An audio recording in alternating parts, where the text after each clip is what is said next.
UP में 2022 में होने वाले विधानसभा चुनाव से पहले सीएम योगी सभी जिलों की जमीनी हकीकत जानेंगे। सीएम योगी के जिलों का दौरा जल्द शुरू हो सकता है। अगले हफ्ते से मुख्यमंत्री योगी सभी जिलों का ताबड़तोड़ दौरा शुरू कर सकते हैं। इसे देखते हुए सभी मंडलायुक्त जिलाधिकारियों को विकास की योजनाओं और सरकार की कल्याणकारी योजनाओं की पूरी रिपोर्ट तैयार करने के लिए कहा गया है। पुलिस के अधिकारियों को लॉ एंड ऑर्डर के बारे में पूरा ब्यौरा तैयार करने के लिए भी निर्देश दिए गए हैं। सभी जिलों के डीएम से पूरी हो चुकी या प्रस्तावित परियोजनाओं का ब्यौरा भी मांगा गया है, जिसका लोकार्पण और शिलान्यास कराया जा सकता है। एक तरफ सीएम योगी जिलों का दौरा करेंगे तो वहीं शिलान्यास और लोकार्पण की कई योजनाओं की भी सौगात दे सकते हैं।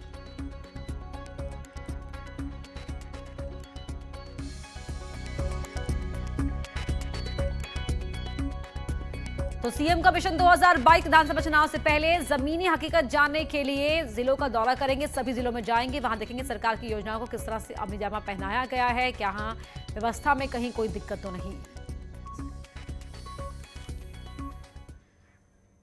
वहीं यूपी बीजेपी प्रभारी राधा मोहन सिंह ने एआईएमआईएम के अध्यक्ष असदुद्दीन ओवैसी को वायरस करार दिया है। बिहार के मोतिहारी में आयोजित बीजेपी अल्पसंख्यक मोर्चा के सम्मेलन में राधा मोहन सिंह ने कहा कि पीएम मोदी देश को बांटने की कोशिश करने वाले लोगों के मंसूबे कभी कामयाब नहीं होने देंगे।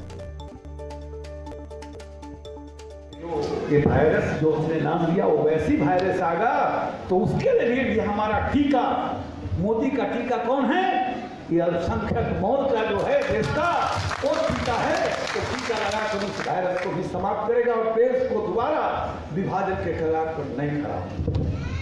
सबका साथ, सबका विकास।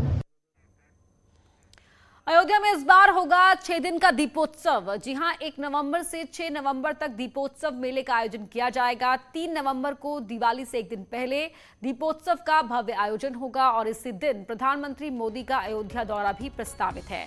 15 सितंबर को डीएम अनुज झा ने कलेक्ट्रेट परिसर में अफसरों और जनप्रतिनिधियों की बैठक बुलाई, जिसमें पीएम के दौरे की तैयारियों पर चर्चा होगी। प्रशासन और सरकार की कोशिश दीपोत्सव को ग्लोबल बनाने की है।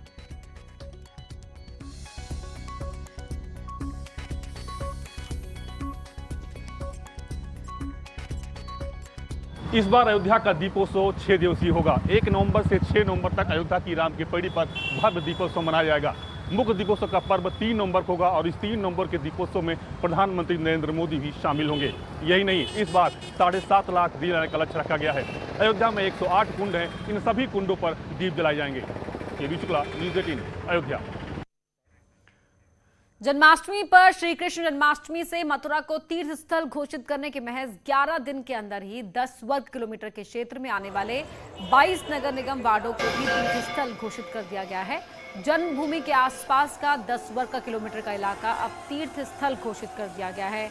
अब यहां शराब और मीट की बिक्री पर बैन लगे होगा।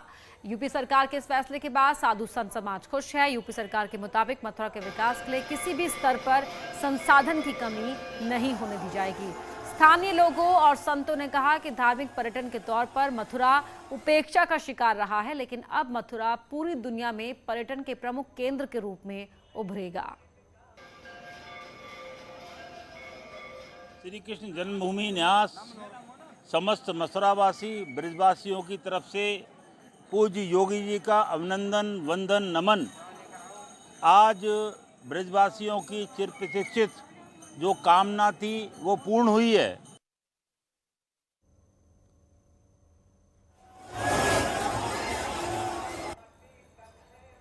उत्तर प्रदेश की सरकार ने इस बात को समझा कि भगवान के भक्तों की भी कुछ फीलिंग्स होती हैं। इससे पहले कभी ये हुआ नहीं, हम लोगों की फीलिंग्स को कोई समझता नहीं है।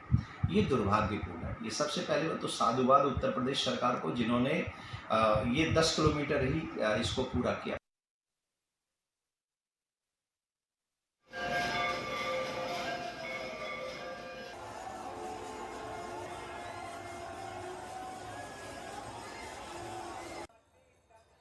और बीजेपी के प्रदेश अध्यक्ष स्वतंत्र देव सिंह को इस वक्त आप तस्वीर में देख पा रहे हैं। तो बीजेपी विधानसभा चुनाव की तैयारियों में पूरी तरह यहां पर एकजुट दिखाई दे रही है और बीजेपी का बूथ अभियान, जहां बूथ स्तर पर कार्यकर्ताओं लोगों से सीधा संवाद स्थापित करने की कोशिश, और यही ताकत है बीजेपी की कि जमीन पर बूथ स्तर पर भी जो कार्यकर्ता है, जो काडर है बीजेपी का, बहुत मजबूत है और जमीन पर काम करने वाला ये कार्यकर्ता ही बीजेपी को एक पार्टी के तौर पर मजबूती प्रदान करता है। इसी बात को समझते हुए जो बीजेपी आलाकमान की तरफ से लगातार बूथ स्तर हो, ग्राम स्तर हो, इन अभियानों पर खासा फोकस किया जाता है। तो बूथ विजय अभियान ये बीजेपी का, जहां प्रदेश अध्यक्ष को आप इस वक्त तस्वीरों में देख पा रहे हैं, किस तरीके से कार्यकर्ता घर घर जाकर सरकार की नीतियों को आम जनता तक पहुंचाए, समझाए कि क्या सरकार ने कदम उठाए हैं, राज्य सरकार ने किस स्तर पर योजनाएं शुरू की हैं प्रदेश के वासियों को सुविधाएं पहुंचाने के लिए, उनके जीवन को सुगम बनाने के लिए, और साथ ही साथ केंद्र की योजनाओं को भी कितनी बखूबी राज्य स्तर में लागू किया गया है, ये भी तमाम बातें पहुंचाए कार्यकर्ता। इसीलिए ये बूथ विजय अभियान पार्टी की ओर से शुरू किया गया है।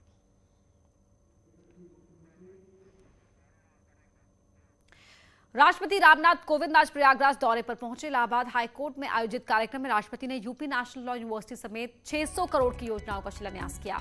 इस मौके पर राष्ट्रपति ने कहा कि न्यायपालिका सबका सहारा है और ऐसी व्यवस्था हो कि न्याय सभी की पहुंच में हो। इस दौरान राष्ट्रपति ने कहा कि न्यायपालिका में महिलाओं की भूमिका बढ़ानी होगी।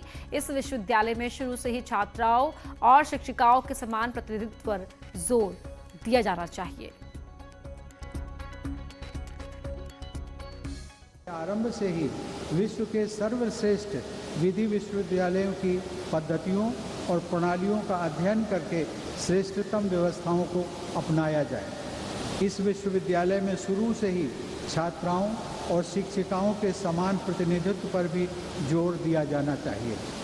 आधुनिक सुविधाओं के निर्माण, विद्यार्थियों के चयन, अध्यापकों की नियुक्ति, पाठ्यक्रम के निर्धारण, पेडागॉजी की शैलियों के चयन आदि सभी आयामों में विश्व की श्रेष्ठतम पद्धतियों को कार्यान्वित करके एक विश्व स्तरीय संस्थान का निर्माण करना चाहिए।